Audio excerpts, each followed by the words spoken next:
Thank you so much. Thank you for being here for our 25th episode of Moore Up North. I know it's like I get some sort of silver paper plate or something at the end of the night. I'm really excited. Tonight we have a great panel here, the UPS pilots that are, getting furloughed and what that means to you. Yes, it does matter, even if you don't fly freight. And also, Dr. Jack Hickel is here, and his father passed this week, and he's going to be talking about the legacy of the great Wally Hickel. So we'll be right back with Moore Up North.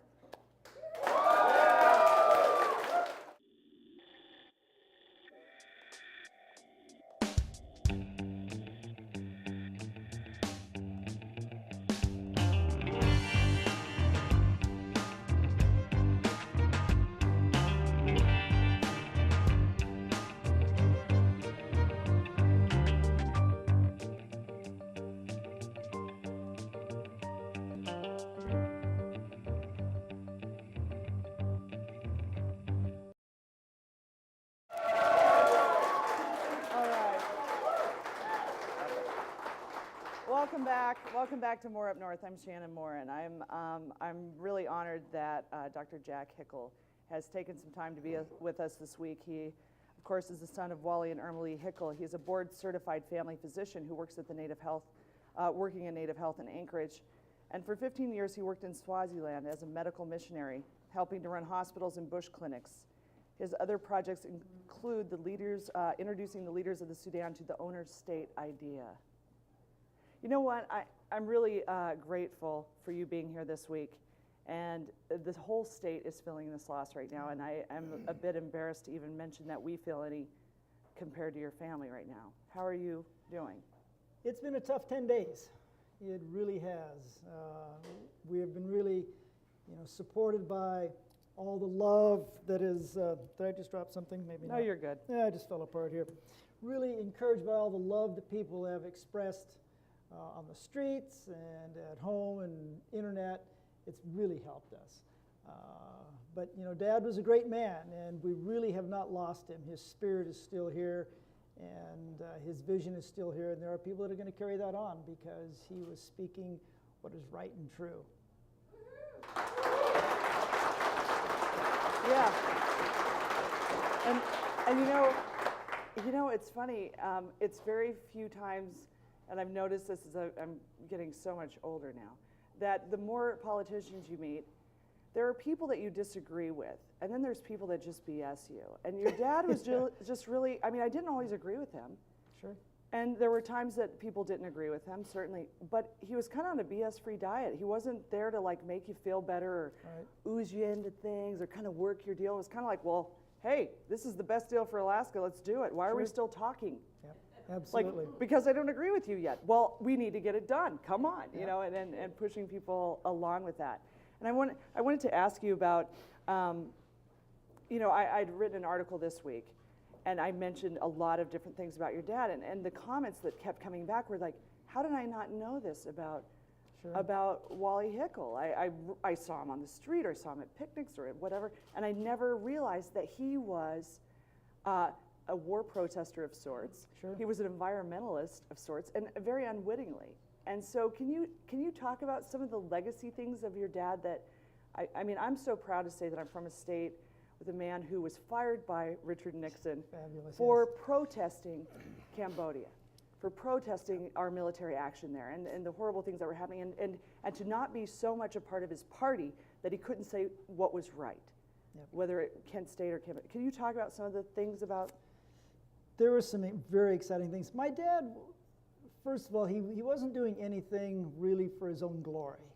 He was doing it for what he really believed was right. He wasn't trying to impress anybody, which is why sometimes he turned a lot of people off. But a lot of people were following him too, because really what he was doing was what is good and what is right. You've heard that a lot of the liberals didn't like him, but when you think about it, yes, he was a developer, no doubt about it. He built the Captain Cook and shopping centers and developed Turnagain and a lot of other places. Ultimately, really, the reason he was a developer was not to make a ton of money, and he did make money, certainly, but was to create jobs and make the state a better place. Well, and he took care of people. Yes, that he did. worked for him. I mean, my understanding is, we have hotels that are being boycotted right now in Sure. town. The Hilton and the Sheraton specifically, who don't treat their employees right, and they are being boycotted by their own unions. This has been a problem for so many of those people. And I can tell you right now, you couldn't pay me double union wages to clean up after tourists. Yeah.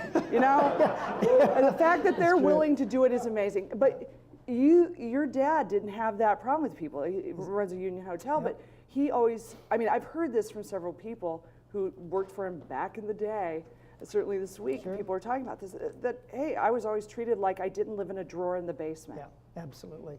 That's the way he treated everybody, on the street, at work, an incredible man. And I'm not saying that just because he's my dad, but I'm saying it because that's the kind of man he was. And he was very down to earth, very human. He was never, like I say, so egotistical that that his head was all about himself. It was about people. It was about the state, and he was really probably our main ambassador for Alaska. He really did have its interests at heart. Getting back to your question a couple of minutes ago, the liberals really didn't like him for a while, but when you think about it, when he became Secretary of the Interior, one of the first things he did was what? Well, the Santa Barbara oil spill blew and put oil all up and down the beaches. He shut them down.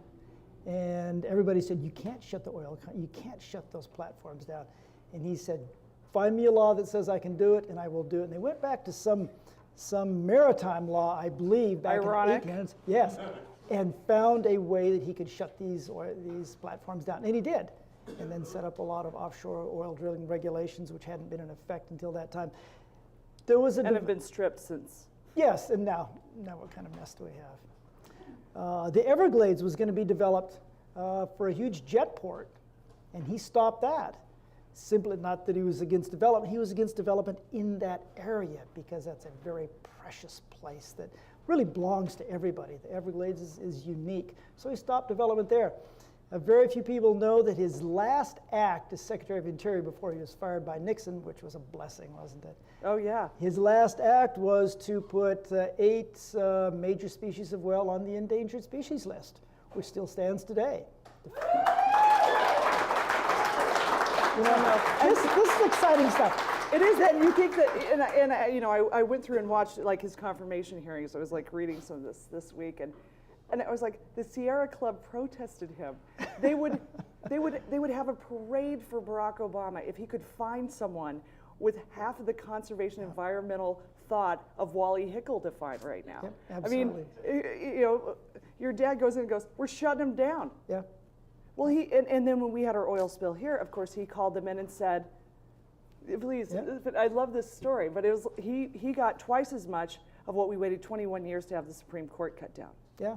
From Exxon. Billions of dollars. He just came in, collected back taxes, got it done.